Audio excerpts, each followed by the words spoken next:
Pero antes de eso vamos a entrar pues al tema que sin duda causó mucha controversia cuando el Ejecutivo Federal propuso una modificación a la ley del IVA para señalar, redefinir más bien el periodo preoperativo.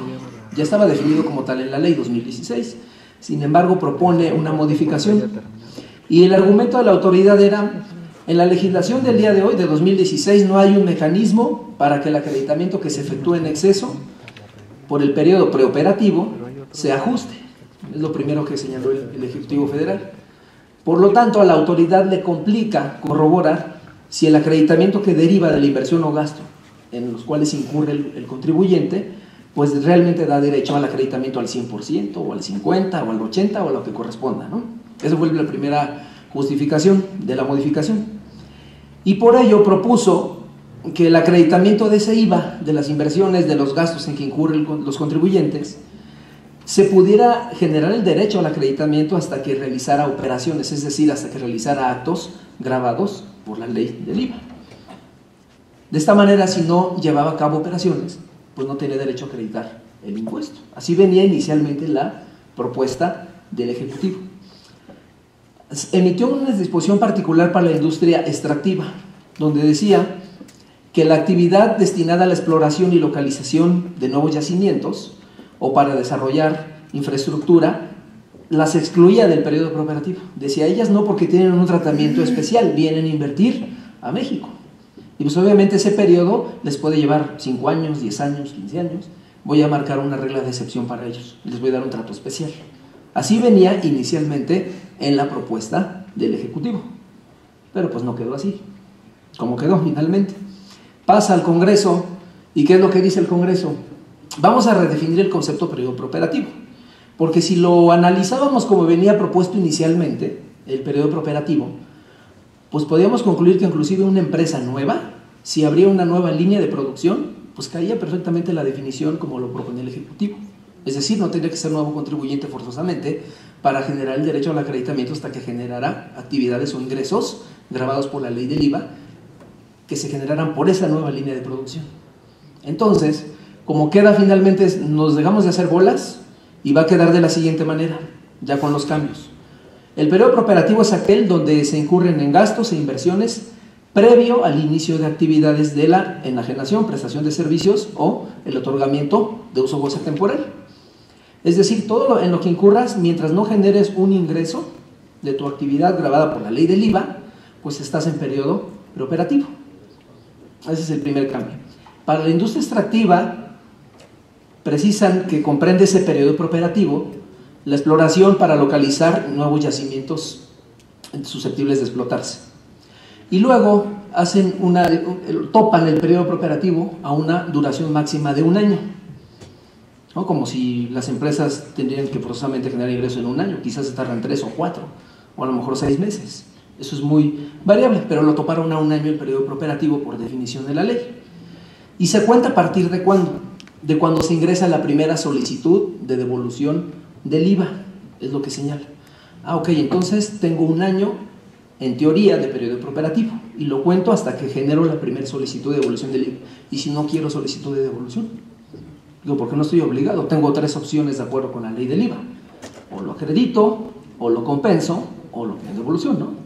Pero así quedó definido. La unidad de medida es que lo soliciten devolución para empezar a cuantificar ese año, ¿sale?, de duración. Y viene una excepción y dice: salvo que el interesado acredite con la autoridad fiscal o ante la autoridad fiscal que su periodo preoperativo va a durar más.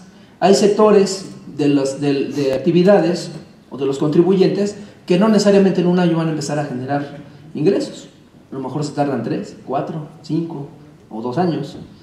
Y por tanto, lo que nos da cabida a esta disposición es que vayamos con la autoridad fiscal y le demostremos que a lo mejor vamos a generar ingresos en 3 años.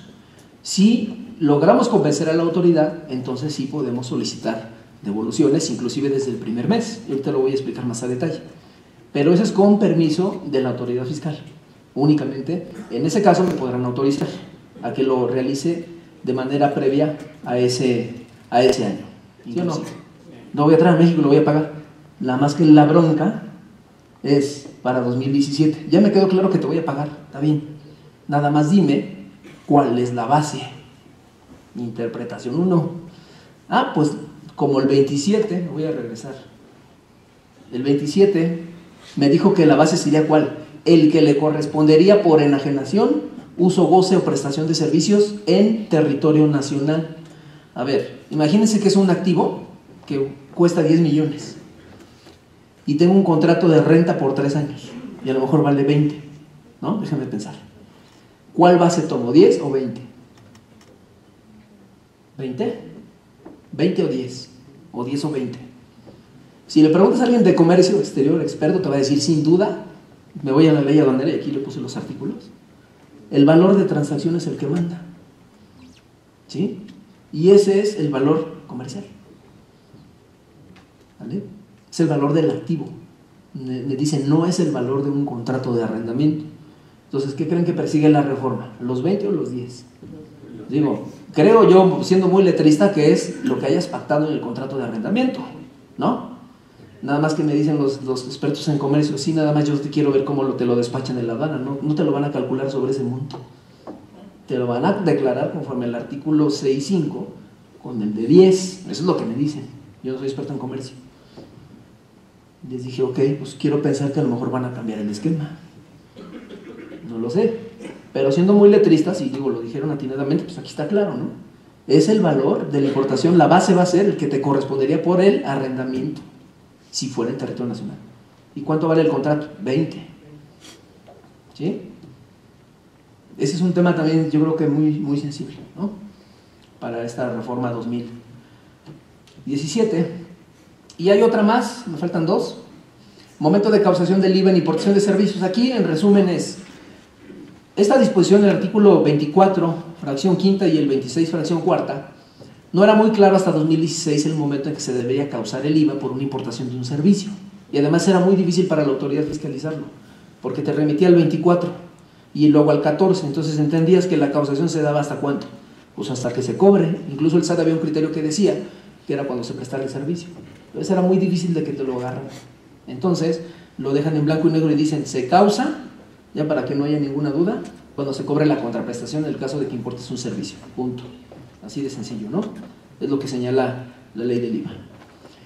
Penúltima reforma o cambio, este se adiciona totalmente, es un esquema que nos habla que empresas mexicanas tendrán derecho a aplicar la tasa del 0% cuando exporten servicios de TI, ¿no? De tecnologías de información. Hasta 2016 esto no se le daba tratamiento como exportación, es decir, quedaba grabado al 16%, ¿sale? A partir de 2017 puede quedar grabado al 0% si cumples con N requisitos que vienen en la disposición, que es lo que dice esta parte de aquí, ¿no? Ahí te van los requisitos. ¿Cuáles son los servicios de TI? Son estos que están en pantalla. Desarrollar, mantener aplicaciones informáticas, procesar, almacenar o respaldar información, datos, alojar aplicaciones informáticas, modernizar, optimizar sistemas de seguridad. Pero para que todo esto califique, se tiene que prestar el servicio en México y que se vaya al extranjero. Y siguiente paso, pues, ¿cómo se puede dar cuenta la autoridad de que se presten que lo aproveche el extranjero? Pues que te contrate directamente el extranjero allá, que te pague de una cuenta abierta en el extranjero. Y lo más difícil, que eso ha sido el tema inclusive con la autoridad, es cómo demostrarle que de veras se aprovecha fuera de México. Inclusive más adelante, esto ya se los platico para no leer, ¿no? Pues son los requisitos. Esta regla miscelánea que viene en la miscelánea 2017, es nueva, nos habla además cómo puedes documentarle a la autoridad que se está aprovechando en el extranjero. De eso habla esa regla, que obviamente no voy a leer porque está larguísima, pero te pone todos los supuestos con los cuales tú le puedes demostrar al fisco que realmente se aprovecha en el extranjero para que apliques la tasa del 0. Esos son para empresas que se dediquen a esas actividades que mencioné.